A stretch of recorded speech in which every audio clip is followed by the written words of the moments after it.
Can you all hear me on this microphone? Yeah?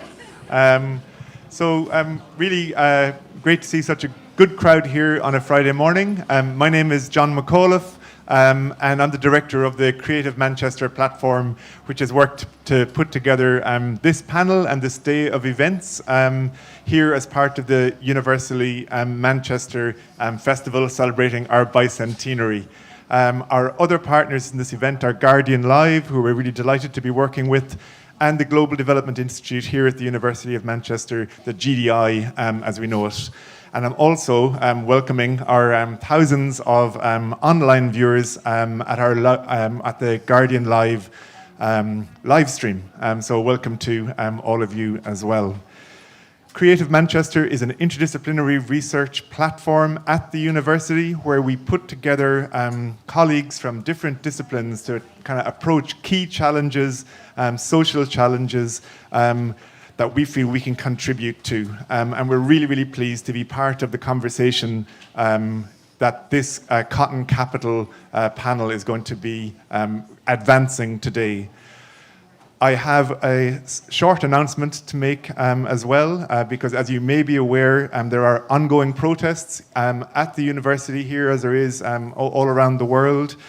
And we are not anticipating any disruption from those protests at this event. And you can rest assured that we've made a full risk assessment if one does occur, and we have campus support on hand for that. If there is a disruption to the event, do just be calm, and we'll be looking to hear what the protesters have to say as part of the debate and the commitment to ideas, I suppose, that we have here at the university. I'm now going to hand over to my colleague, Professor David Olusoga, who doesn't need any introduction, but he's going to introduce the panel. But I will say that David is an incredibly dynamic and clear-minded speaker who's made an invaluable contribution to the university, but also whose work on Black British history in particular and on making history part of everyday conversations about the society that we live in have been so formative over the last couple of decades. And so I'm really happy to hand over to David at this point. John, thank you very much. Thank you for that introduction. So good morning and welcome to this panel discussion. My name is Professor David Olusoga, as you heard, and I'm really glad to be here to have this conversation with this panel about this subject and a history that I think it's really vital that we in Britain talk about, but that we in Manchester in particularly talk about. We've got about 40 minutes for the panel discussion, and we've got about 15, 20 minutes for questions at the end. So I'm going to just get straight on and introduce the panel. To my left is Professor Uma Kothari, who is Professor of Migration and Postcolonialism here at the University of Manchester's Global Development Institute. Her research focuses on our understand the context, experiences, and impact of historical development and contemporary transnational movements of people and the relationship between colonialism and international development. Next is Maya Wolfe-Robinson, who has been a journalist at The Guardian for 12 years. Maya has worked as an editor on the opinion desk, a North of England correspondent, and she led the editorial response to The Guardian's own research in the Cotton Capital series that you may have seen last year. Next is Jivan Sangira, who was one of the curators of the Founders and Funders exhibition at the John Rylands Research Institute and Library, a groundbreaking exhibition which ran between September 2023 and March 2024, centered on Manchester's legacies of transatlantic involvement in transatlantic slavery. And finally, Nalin Thakur, who is Vice President for Social Responsibility and Professor of Molecular Pathology at the University of Manchester. I'm going to ask each of you to begin just by explaining something about your work, your connection with this subject, and I mean this subject in the broadest of senses. So, Uma, if I could ask you first. Yeah, thank you. Thank you, David, for that introduction. Good morning, everyone. Most of my work looks at the ongoing coloniality, but also attempts at decolonisation through my particular discipline here at the University of Manchester in the Global Development Institute, which is development studies, international development. A discipline that's absolutely founded on perceptions, attitudes, approaches and behaviours of empire. And of course, it's changed a lot since post-war and post-independence, but still lingers on this sort of colonialist idea around the relationship between what is now called the global north and the global south. I feel like I'm on a one-woman campaign to keep the word third world, because in a way it still reflects that notion that there are certain kinds of inequalities and that there is a colonial legacy to those inequalities.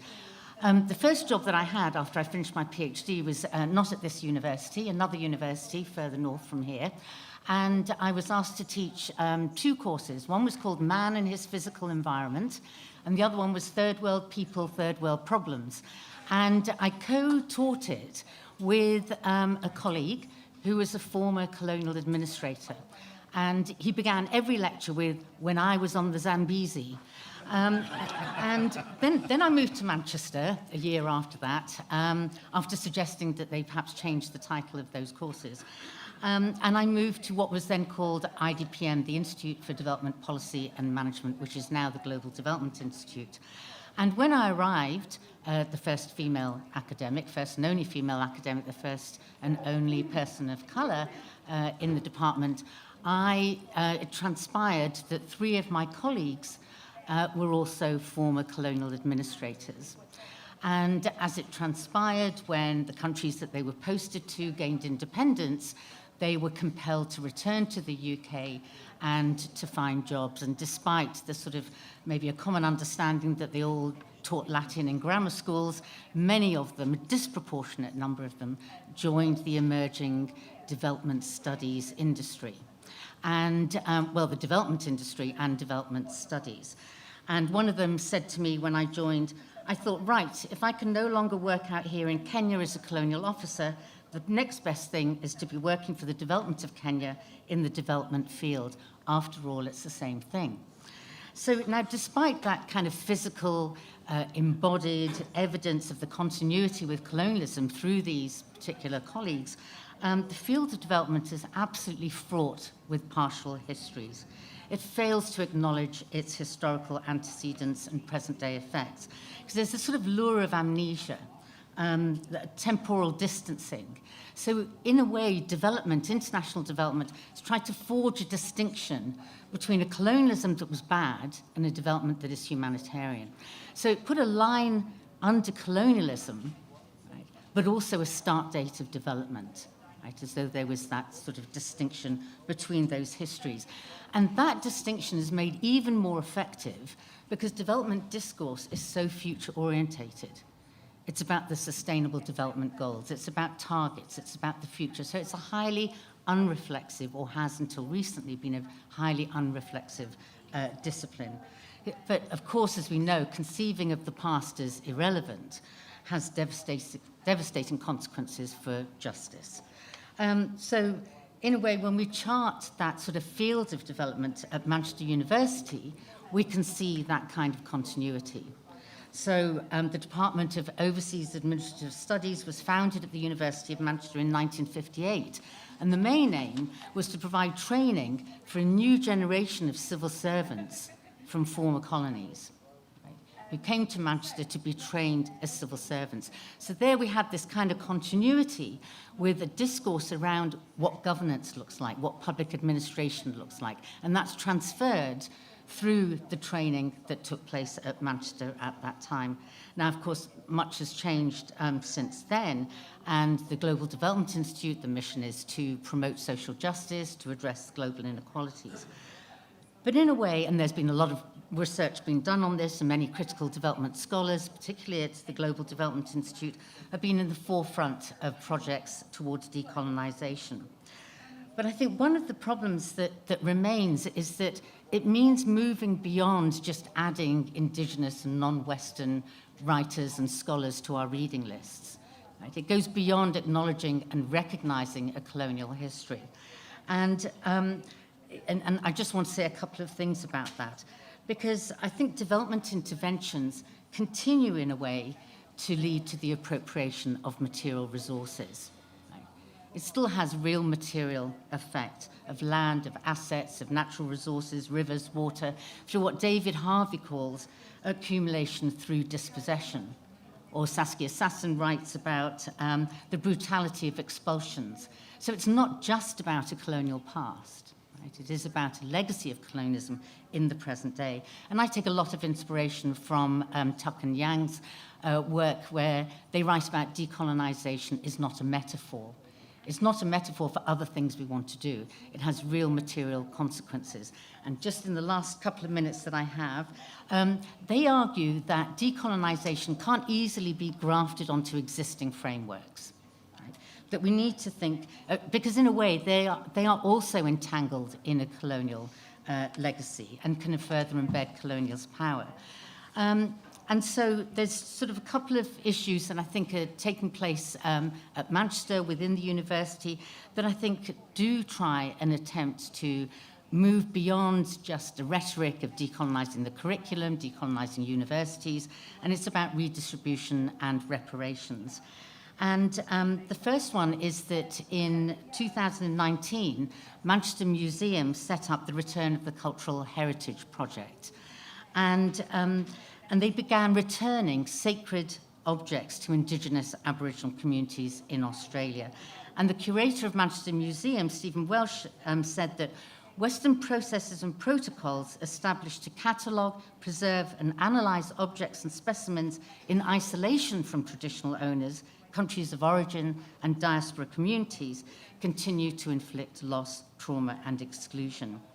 And a representative of the native title Aboriginal Corporation said, "We share a dark history, but it's moments like this when we come together to right the wrongs of the past." So there's a shift away from objects, what objects symbolize, to how they continue to create inequalities and inflict violence. So that return of these stolen objects, I think, has been quite an important move that was undertaken by Manchester Museum.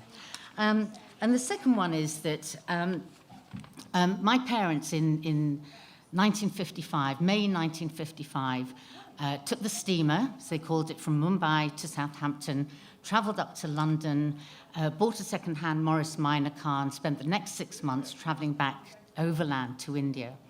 And they thought this was their one opportunity to come to Britain. They didn't realise that 5 years later they would actually be posted to Britain. And they were anti-colonial nationalists, right? They were in and out of prison during the protests and the movement, but the cultural consequences of their education under colonial rule had generated in them Anglophile perceptions and tastes.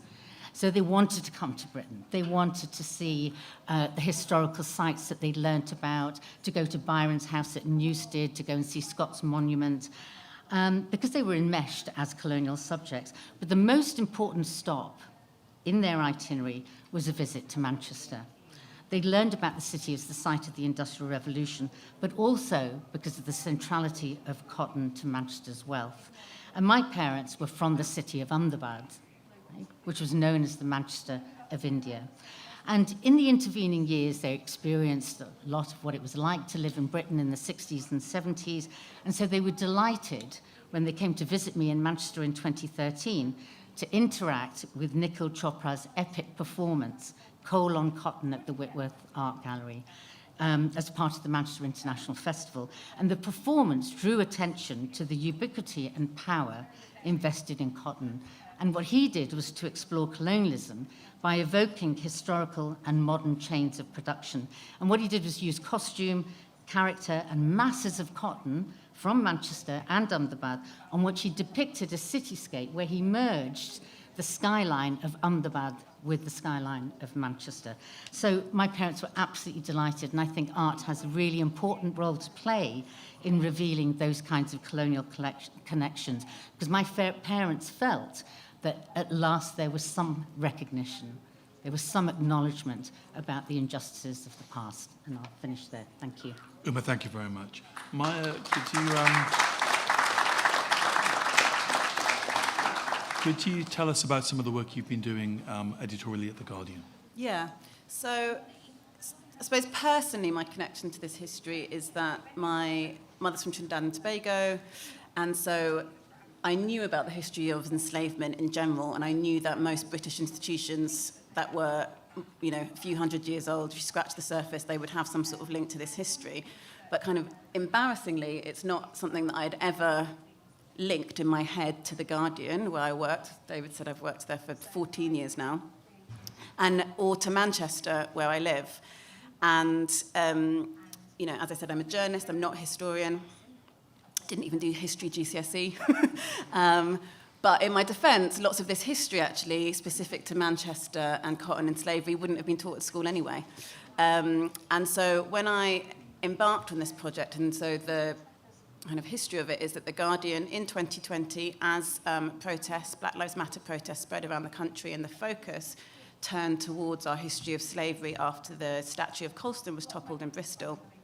That triggered this process across several institutions around the country, including The Guardian. So The Guardian's owners are the Scott Trust.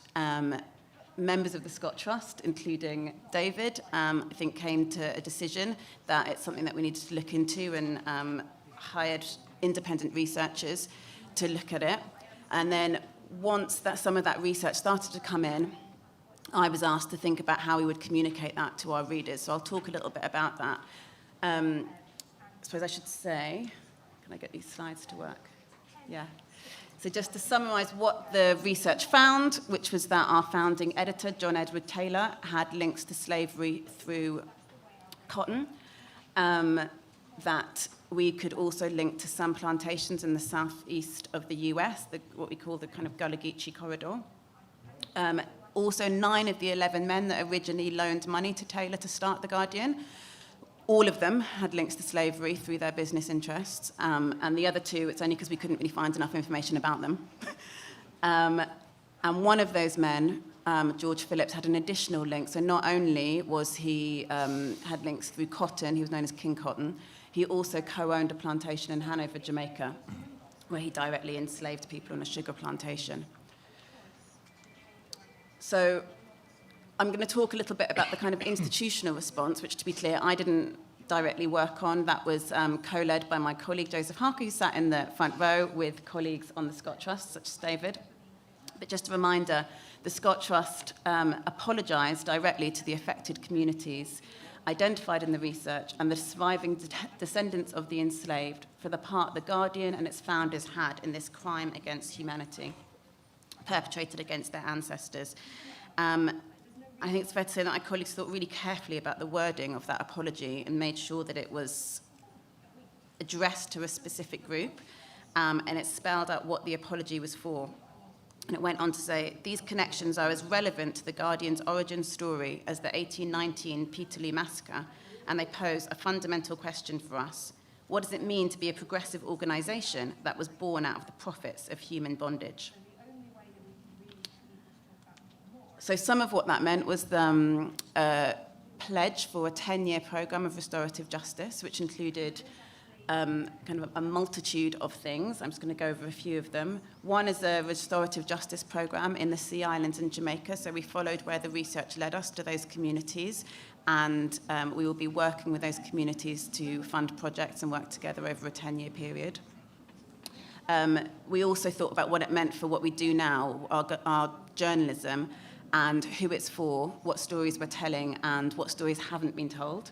So we've increased our reporters in the last year. We've hired reporters in the Caribbean, South America, Africa, and more reporters to report on black communities in the UK and the US. We've expanded our bursary scheme for prospective black journalists. We're also working to increase public understanding through partnerships and community programs, particularly in Manchester, which we feel is really important, because when I was sort of first on this project and I thought, okay, where can I go in the city to learn about this history? Where are the books that I can read? You know, I really found that there wasn't a lot, actually, and it feels like this city has a kind of a lot of work to do. So maybe we can go on to talk about that a little bit more. But we've just, really excitingly, just at the end of a recruitment process of a programme manager that will be based in Manchester, who will be leading a lot of that work of convening and working with other partners in the city. And we're also continuing to fund more research. This is just a video showing some of Did you the know ways that we that did the founders of The Guardian were connected to slavery?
We are in a process where we're going to learn, and it's going to be challenging and difficult. But it is an appropriate response to the history that we've uncovered.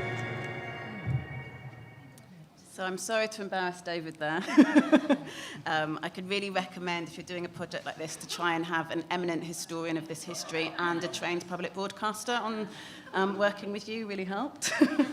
But I just wanted to show that, to show a little breadth of some of the journalism that we produced and talk about some of the things that we thought about once we were doing it. One was context. We wanted to show that this wasn't just about us. It wasn't that The Guardian happened to be one bad apple. It was part of a system. And our history is Manchester's history, which is Britain's history.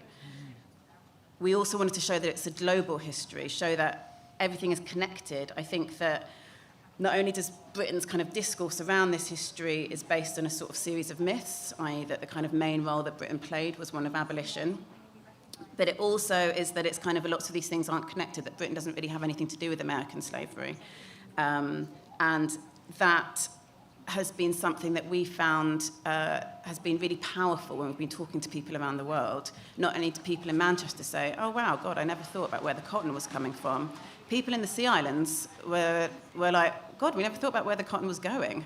And, same, communities in Jamaica and Brazil are really glad to be sort of having this conversation across the diaspora and making these connections and this being a shared history. And then I just wanted to say that it was important for us to have lots of different formats because we wanted to make sure that this history was accessible. So there were kind of lots of long, beautifully written and beautifully designed essays in a print magazine, which I've got some of if anyone would like one. But we also, as you saw, did TikTok videos and Instagram videos. We did podcasts. We did visual interactives because we really thought it was really important that this story and this history was accessible to as many people as possible. I think I'll stop there. Maya, thank you very much for that. So, moving on from the history of the Manchester Guardian to Jivan's work on the University of Manchester and the precursor organisations from which the university emerged. Hi, I'm a former master's student who read history at the University of Manchester. And as mentioned, I worked as a curator and researcher on the project, which resulted in the exhibition Founders and Funders, Slavery in the Building of a University. So this exhibition has just recently closed at the John Rylands Research Institute and Library. And the exhibition project was born from an Emerging Scholars Programme, which was launched in summer of 2022. This project provided research internships to a team of postgraduate students who were supported by mentors within a network of curators and historians based at the University of Manchester, the University of Liverpool, and University College London as well. So essentially, I'm speaking on behalf of this network, as well as the 5 other student researchers who worked on this project, who were Nancy Adams, Faiza Azam, Jaden Haynes, Katie Haynes, and Courtney Jones, as well as the members of the Race Roots and Resistant Collectives Legacies of Slavery at the University of Manchester network. So the Founders and Funders exhibition essentially explored how profits from the transatlantic trade in enslaved African people, the ownership of enslaved people, and the manufacture with cotton grown by enslaved people funded the cultural and education development of Manchester as a city, but also the university itself. The exhibition constitutes part of an ongoing effort to recenter Manchester's emergence as the world's first industrial city within the context of the rise of modern capitalism, fueled by the global trade in cotton textiles. And obviously, this emergence was underpinned by systems of racial slavery and colonial expansion as well. So the research forms part of an attempt to acknowledge and redress the legacies of enslavement, but also to begin delivering proposals for restorative justice. And it was instigated in wake of the global Black Lives Matter protests in 2020, as well as student-led campaigns such as Decolonize UOM. These developments are part of a wider international movement to examine the links between universities, transatlantic enslavement, and colonialism. So a lot of similar initiatives have been undertaken at other UK universities as well. So through the new research we conducted, we traced the lives of 5 of the most significant founders and funders of the University of Manchester's foundational institutions, Owens College and Manchester Mechanics Institute. They were Murray Gladstone, Sir Benjamin Haywood, John Kennedy, James McConnell, John Owens, and Thomas Robinson. And we located these people using primary evidence from the university's records on donations as well as institutional management. So, for example, the 1828 list of directors of the Manchester Mechanics Institute, which you can see on the left of this slide.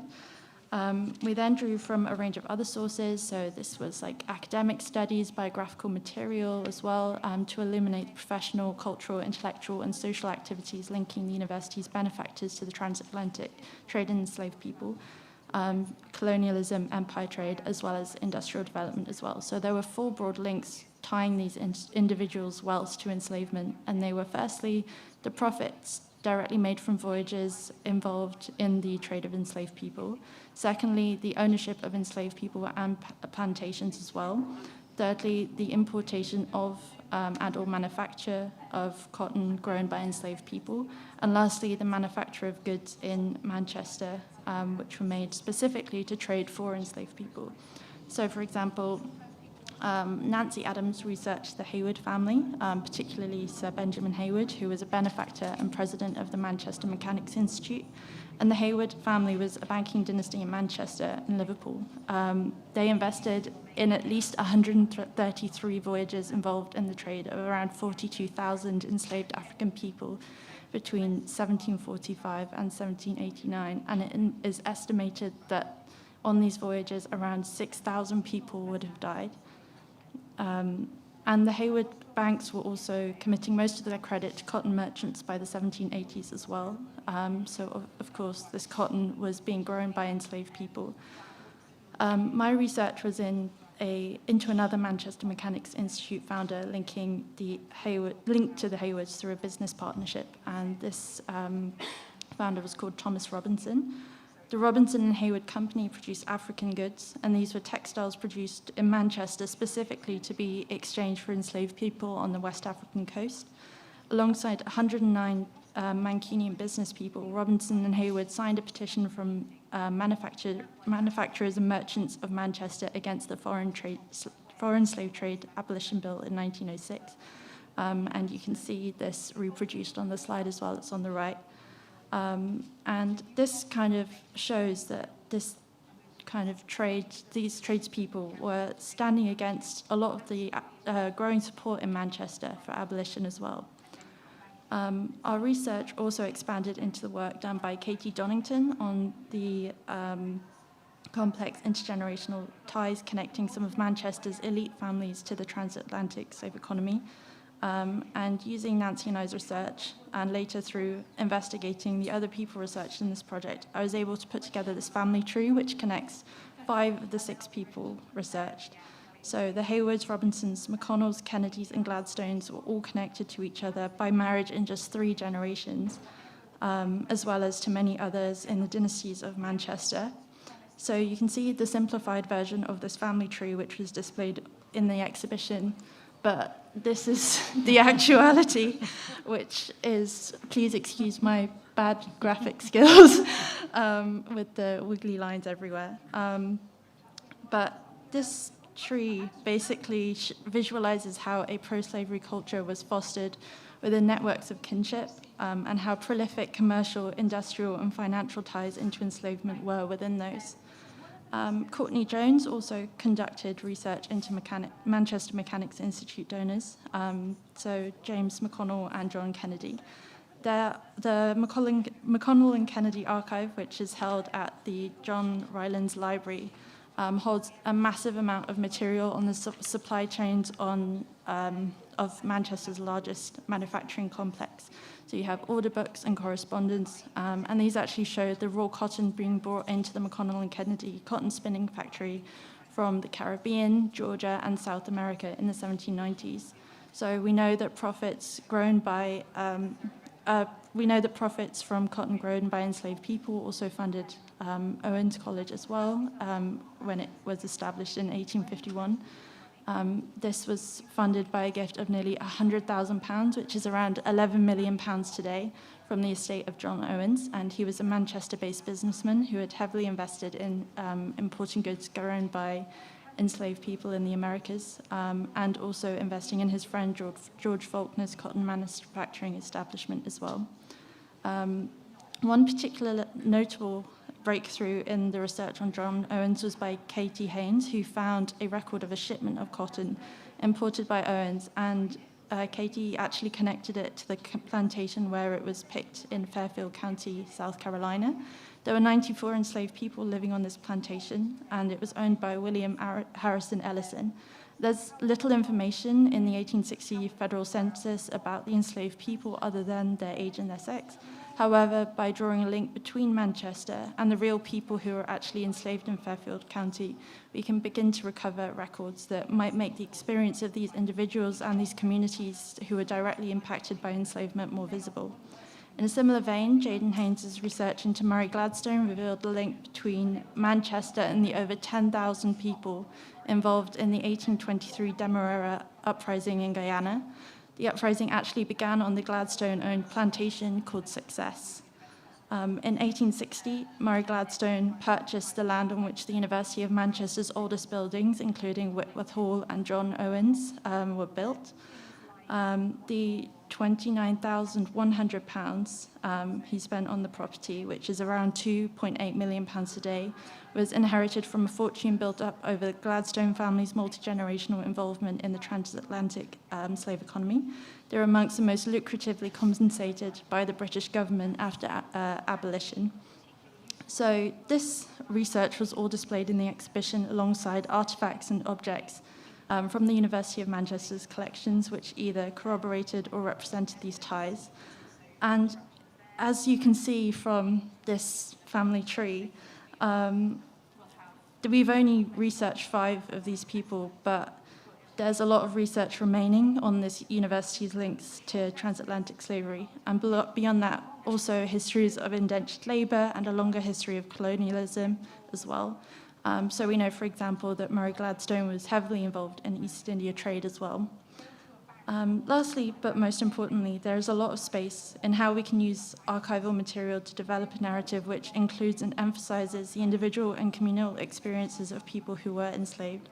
So following seminal methodologies of scholars such as Saidiya Hartman, in our encounters with archival material, we can further flesh out the intricacies of these complex interconnections between the real living human beings who are actually affected by these people who funded this university and whose labor essentially funded the city and this institution as well. And this could be inventory material documenting the names of enslaved people. It could be songs, it could be photographs, and we can even look into the archival silences on these people as well and the lack of material in itself. And our hope is that the research we have conducted, the exhibition and the blog series act as a resource and a catalyst for dialogue. Our work promotes a greater understanding of how the profits from the trade in enslaved people, ownership of enslaved people, and the manufacture of cotton grown by enslaved people funded the cultural, educational, and social development of the University of Manchester. And it is a step forward in the long process of acknowledging and understanding this history. But the next steps, we think, are linked to action about how this history and the colonial system and its very destructive legacy should be addressed in the places that we live, study, and work. And we need to not think about these in a purely historic sense, but as systems that are extant and within which the university is active and deeply entrenched as well. Jivan, thank you very much.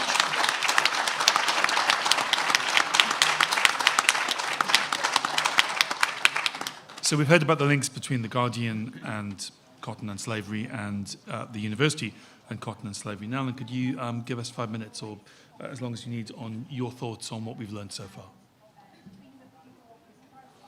What she said. If anybody hasn't seen the work of our students that they did as part of the work that's just been described to you by Jivan, you should really go and see the website, or if you've got a chance. The exhibition's about to finish, isn't it?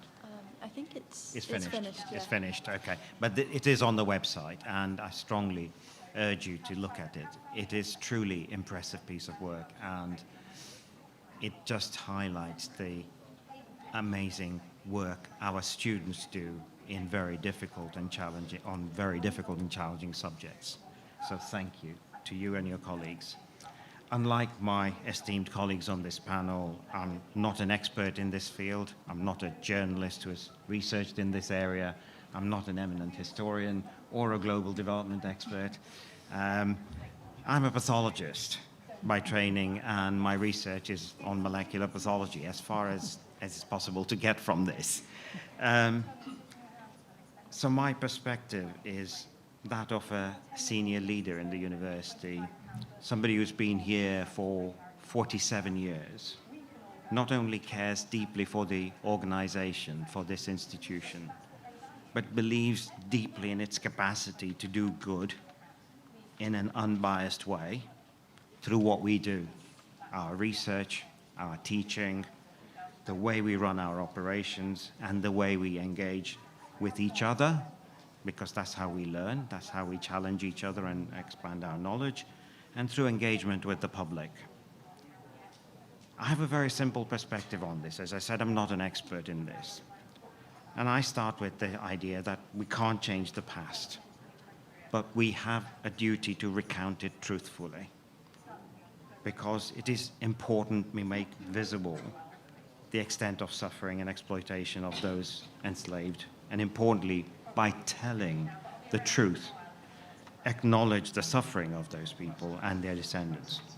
We also need to make visible the benefits accrued by not just those involved in this heinous trade, whether directly or indirectly, but the benefits gained by wider society, by the city, by the institutions based in those cities like ours. And also importantly, help understand the deep-rooted legacy impacts on society and institutions today. In addition to this duty to tell the truth, we also have a duty collectively as members of society or institutions that benefited from this, to take moral responsibility for the past and give ourselves both the agency and the capacity to address in any way we can those deep-rooted legacy impacts, the inequalities, the racism, and the continuing impacts on the descendants of those who suffered and were exploited.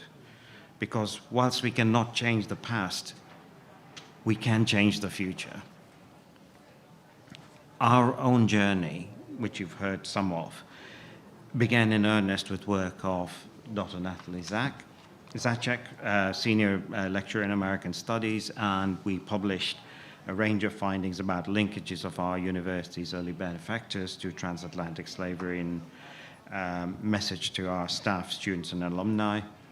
That preceded just the Cotton Capital series, which you've heard about this afternoon now.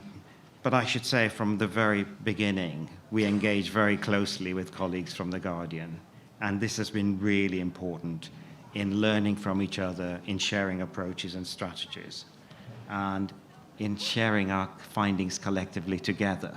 And today is a result of that partnership we started many years ago. And we were talking this morning about how to extend this further in the future. You've heard about the work we supported subsequent to this during 22-23, which culminated in the Founders and Funders project and exhibition at the Rylands. I will talk later, I think, when we come to talk about, through the debate about what actions we propose to take. So I'll leave it at that as an introduction. Nalan, thank you very much. Thank you.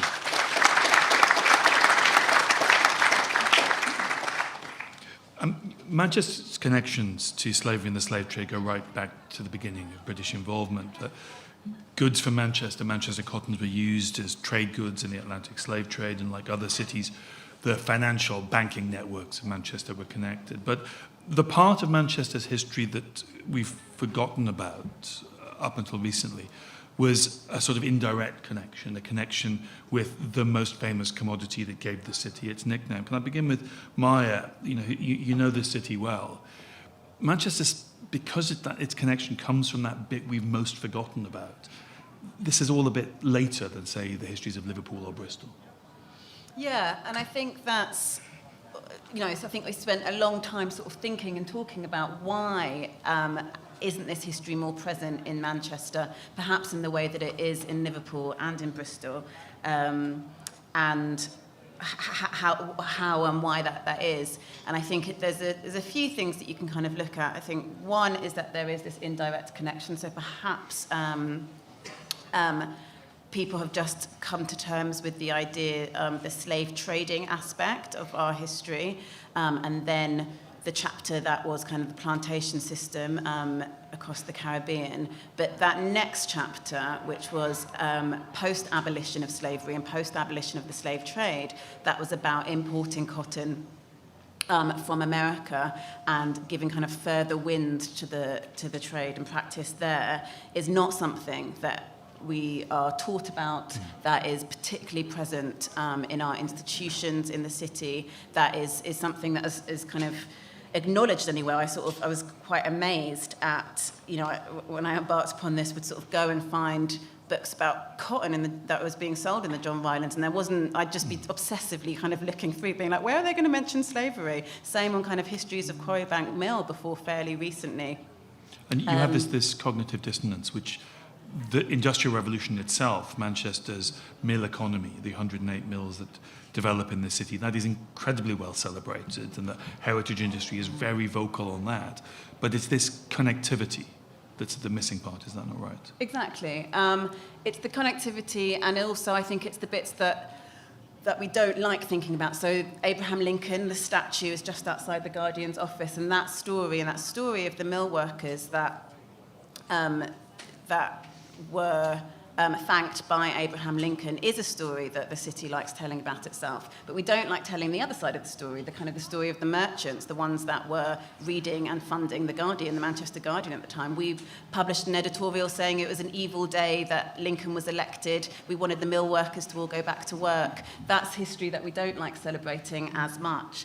And I think that, there is a direct link between how we think about these histories now and the present. So we did an exercise where we looked at who holds power in the city, and it found that just 4.6% of people in prominent positions in Manchester are black, compared to 14.8% of the city who are black. And what we did is we kind of wanted to compare it to other cities. So we did a comparison to Liverpool and to Bristol. We thought, let's take cities who were also founded on the profits of enslavement, and how does representation for their black communities look there?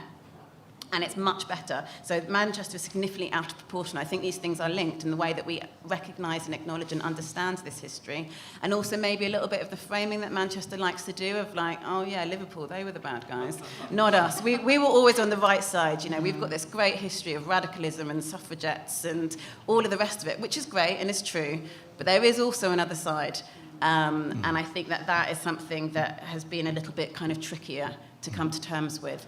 And just one sort of series that we were trying to kind of look at in this was the series called The Radicals, where we picked various figures from the city's history, and actually it was partly inspired by Dr. Kerry Pimblott, who's sat over there, who talked about kind of Manchester's radical black history over 200 years. And that series was intended as a little bit of a provocation to the city of, we love to celebrate these radical figures. My kids' school, there are about 5 children called Emmeline. That's amazing. But there's all of these other radical figures in the city's history that we could also be celebrating and teaching our children about in other ways. Thank you very much. Gina, can I come to you? Because both are true. The radical tradition that Manchester likes to discuss, the innovative, creative aspects of the Industrial Revolution, the city of entrepreneurs and also inventors. But that disconnect, it's not the one truth negates the other, it's that both are true. Yeah. And particularly in the case of the university. Yeah.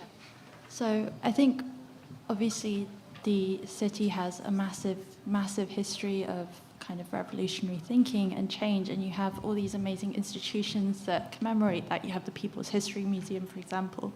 But that's not to say that there are kind of histories of kind of oppression that don't need to be acknowledged, because these histories come hand in hand and neither negate the other. It's part of understanding the system that built the city and the different people behind that. And if we're going to commemorate the people of the city in the People's History Museum, that means that we also commemorate the people on whose labour that this city was created, and that's incredibly important.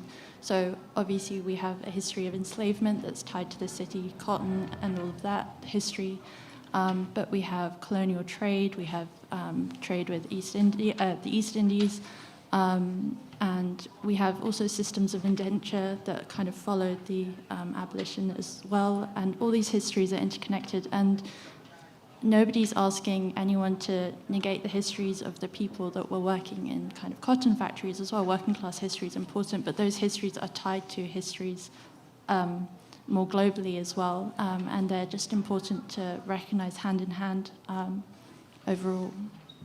Thank you very much.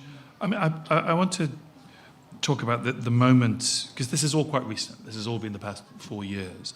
Maybe I'll come to you, Uma. I mean, in the past 4 years, we've seen the Bank of England recognise, acknowledge its history. They had an exhibition, Slavery in the Bank. Lloyds of London have carried out similar work. The Church of England has apologised for part of its role in transatlantic slavery. It's been a bit slower to talk about the direct ownership of enslaved people. The National Trust has carried out work that it's been criticised for into links between its properties and slavery and imperialism.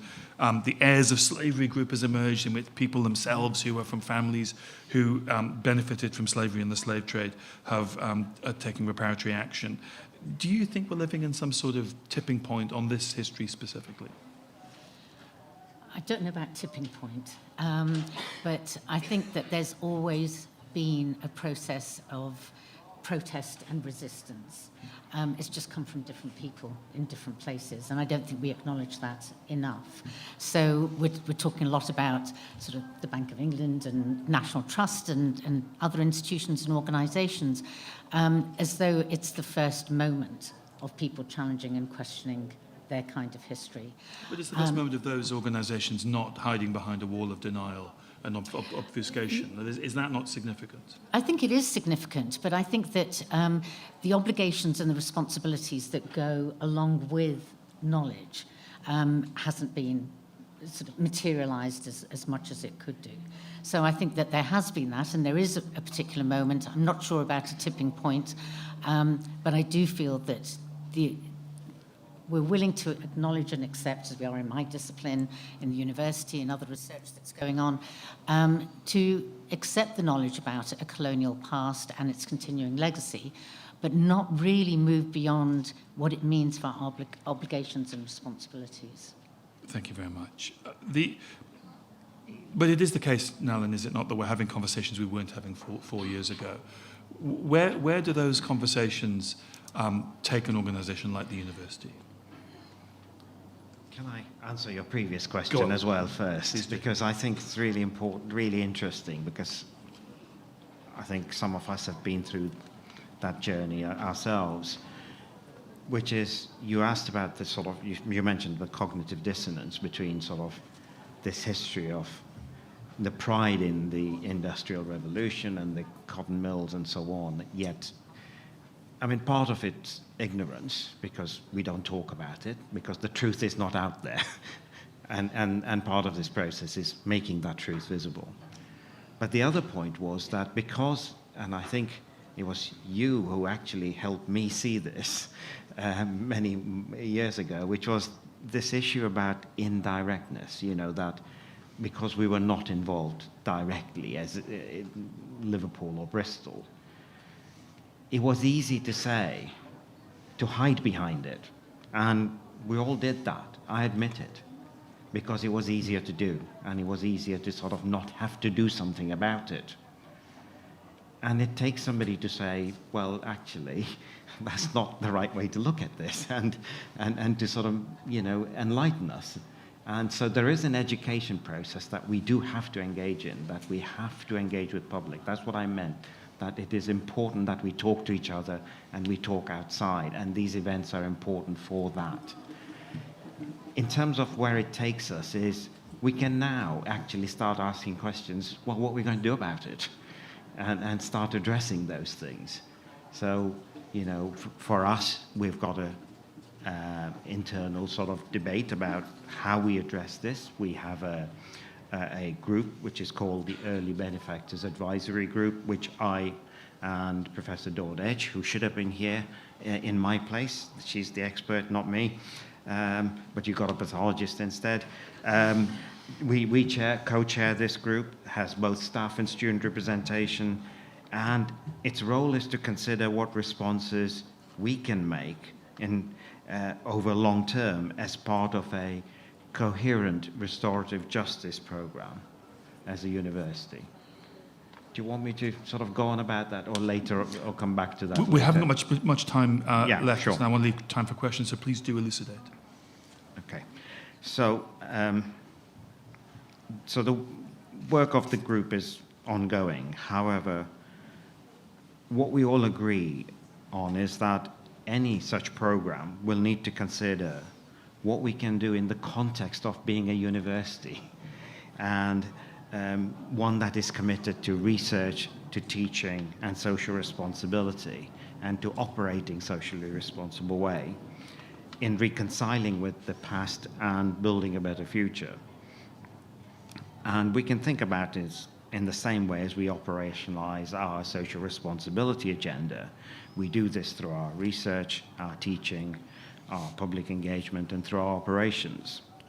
So, give you an example, in research, we already undertake some research in partnership with parts of the world whose human and natural resources were exploited by our early benefactors during the transatlantic slavery.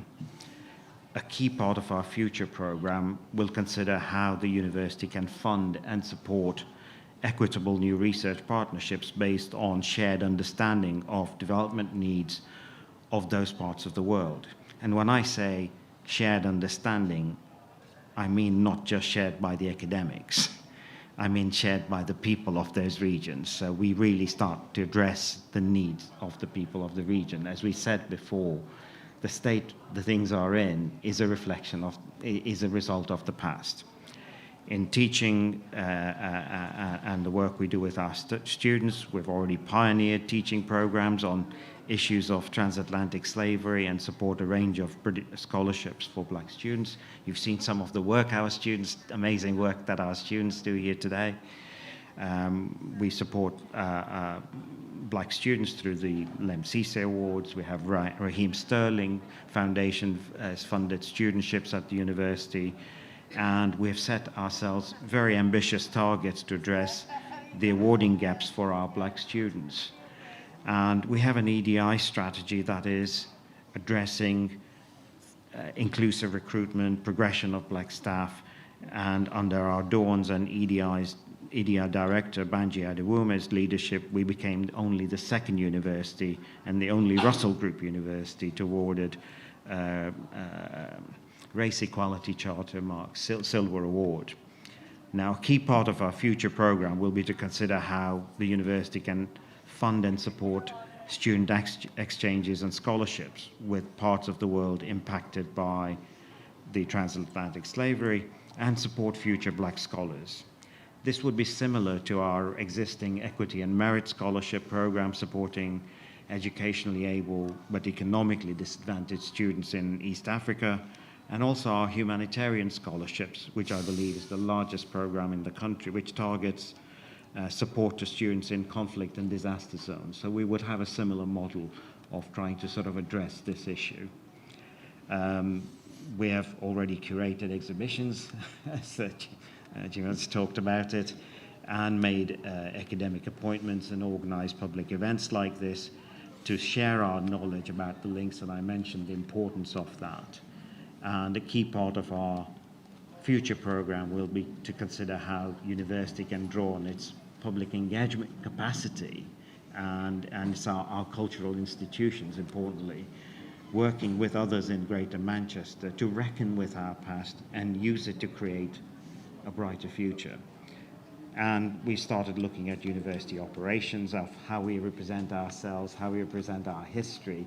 So you will start seeing outside our buildings, we actually have starting to put down an honest account of where the wealth was derived for that built those structures that we see.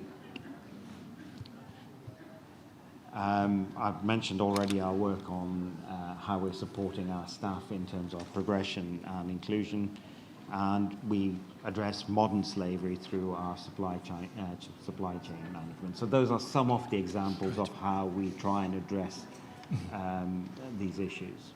In the time that we've got left, because I want to make sure there's time for questions, I just want to sort of ask a question related to an issue that you raised. You talked about affected communities.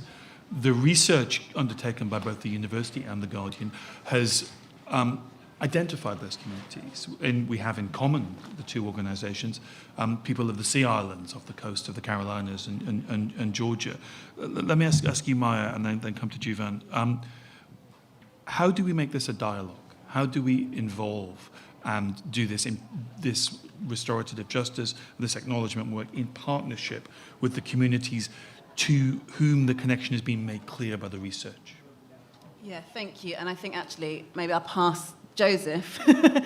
He's just got back from the Sea Islands a couple of weeks ago. Maybe do you want to take this one?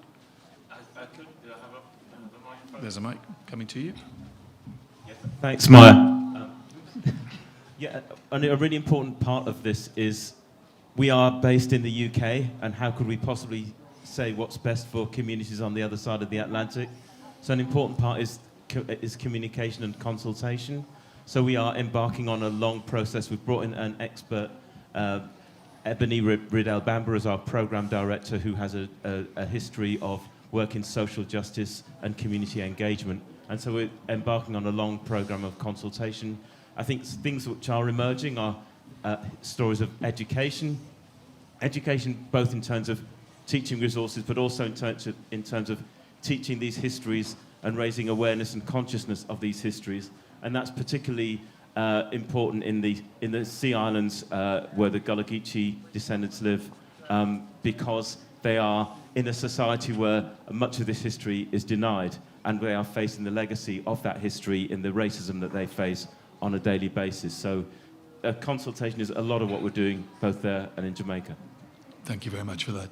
Jivan, could you comment quickly on that before we go to questions? Yeah, I think it's really important that when we're kind of doing this research, we've obviously got amazing faculty and amazing students, but we've also got a massive community around us. And there's a lot of community work in kind of Manchester, more locally, and across the country, where there's a big space for the national curriculum to change. There's a big space for young people to be more engaged in these histories, and that will kind of hopefully change the narratives that we're engaging with in the future. But also there's a lot of stolen histories. There's a lot of cultural histories that have been taken away through exploitative practices through enslavement and colonization around the world. And whatever kind of forms of research that people are doing, it needs to kind of engage with the fact that these aren't necessarily the histories of the researchers and the young people that are kind of learning these things. It's not necessarily their history, but we can kind of engage with the people on a more international scale that are more directly affected by this, and hopefully have a situation where those people are the ones that have power over this narrative and are also the ones that kind of lead the way in what they actually want to learn, instead of us kind of as kind of institutions telling people what to research and what systems of knowledge and resources to be using, because there's so many knowledge systems that people have through their own culture and their own historical legacies and their ancestry and all of that we need to take into account as well. Thank you very much for that. We've got about 10 minutes for questions. We've got a mic. If you could raise your hand if you have a question, but please do wait till the mic reaches you. Can I have a first question, please? There's a cluster of questions over there. If we can pass the mic along, please. Thank you, panel. It is, yeah. Yeah.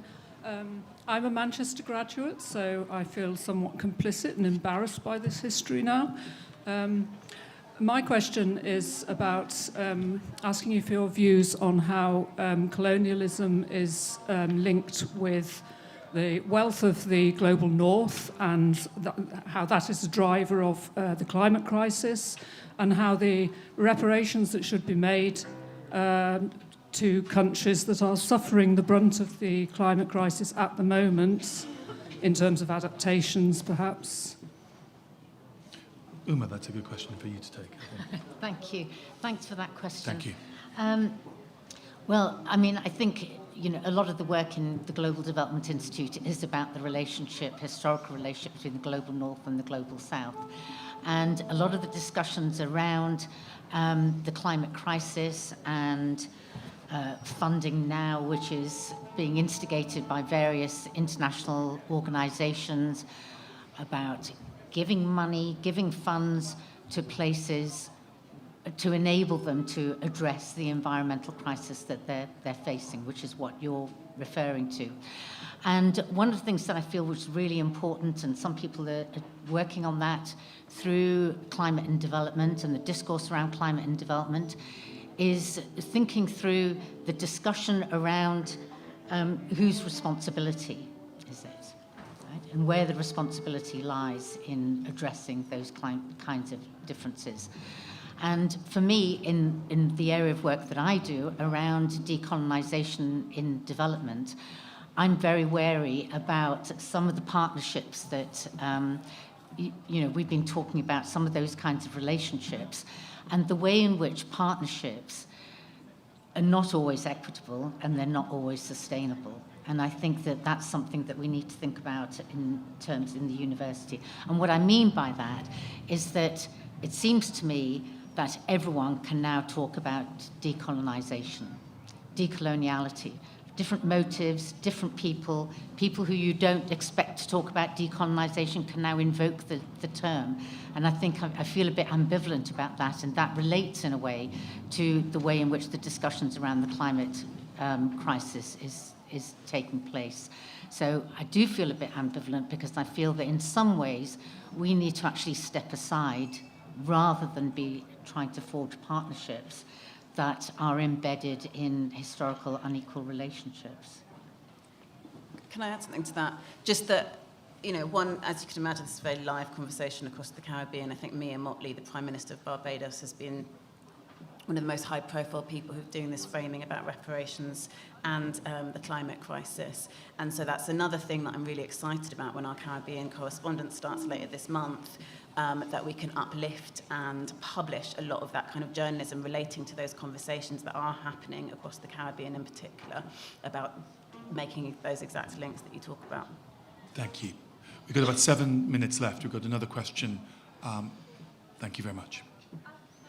I wanted to ask, as a child myself, I felt like I didn't learn about a lot of these hidden histories, and I'd like to know what I can do as a parent to ensure that my children are able to access that much better, because I still feel that it's not taught well in schools.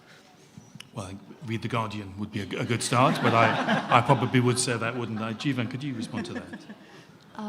Yeah, that's a really good question. I've obviously only recently come out of education myself, and I think the change in the national curriculum, just from when I was in school, has been very slow, and it's not changed a great deal, but it is changing a little bit. But I think the main thing you can do is, read as much as you can. There's exhibitions, there's kind of resources online beyond the curriculum.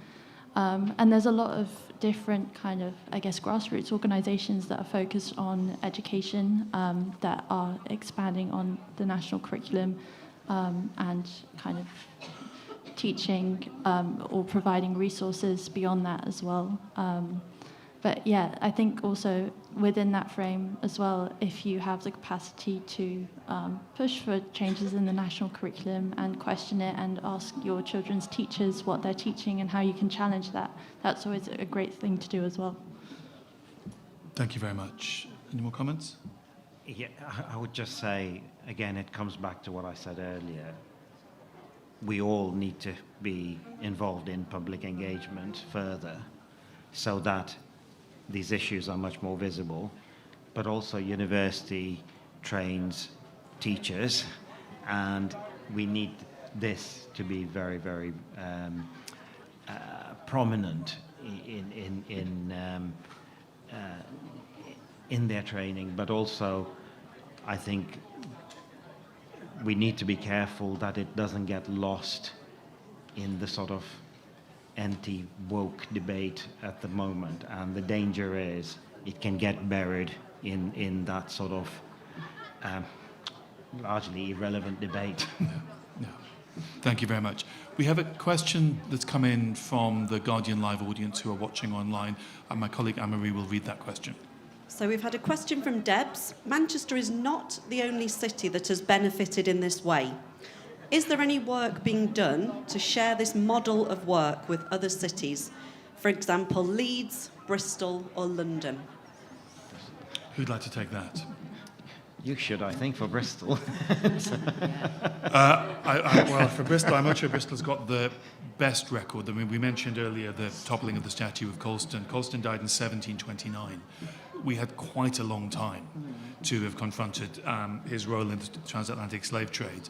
I do think what the conversations Manchester is having, or beginning to have, are relevant to other cities who have these more indirect links to slavery, not just British slavery, but obviously slavery in other places. And I think one of the big cities that I think needs to have this conversation is the City of London.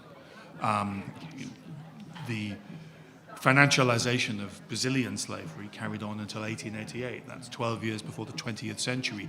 Our image of slavery is pushed back into the 18th century. It was almost on the eve of the 20th century that Brazilian slavery ended, and Britain's financial links, the financialization of the value of both enslaved people and the work of enslaved people, came to an end when slavery was abolished in that nation. So it's closer than we sometimes think. So I think it's not just Leeds and Bristol, I think the City of London. We've probably got time for one more question, if anyone has a quick, brief question. Lady at the back. Thank you so much to the panel for that amazing discussion. And it's great to see the university engaging with historical financial ties to slavery and exploitation. I just wondered if you could explain a bit more how the university is taking action to ensure it no longer has financial ties with organisations and corporations currently complicit in human rights violations that we're witnessing today. So the university has it has processes put in place that examine any research relationship that it establishes. So it goes through a framework of where there are nationally or internationally agreed ethical frameworks, it follows those. Where there are statutory requirements on it, it follows those. Where there are international sanctions, again, we observe those. And then above all that, we have our own due diligence process where we look at the sources of the funding, the reputational risk to the university and so on. So we have at various stages built-in processes that look at all the relationships, the significant relationships that we have. Thank you very much for that. I'm afraid we're out of time. Could you please join me in thanking our panel for the discussion that we've just had?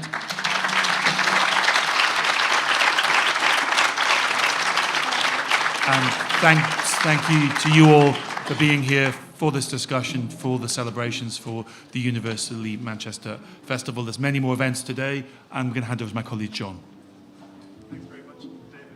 You'll hear me again. I just wanted to thank the panel again, as David has done, and also to mention that our colleague, Professor Dawn Edge, was unable to come today due to a bereavement, so she's very sorry, and we're very glad that Professor Nalan Thakur was able to step in at such short notice in her place. It was a really, really great discussion, and lots for us all to take away from it at the university, and I hope outside and online as well. We're going to ask you to please clear the space now. We're going to have a jazz ensemble that's going to be starting, led by Carlos Maldonado, who's been doing amazing work in the communities around the university over the last couple of years in a Simon Fellowship. So please join us across the way in the Bloom tent. Thank you.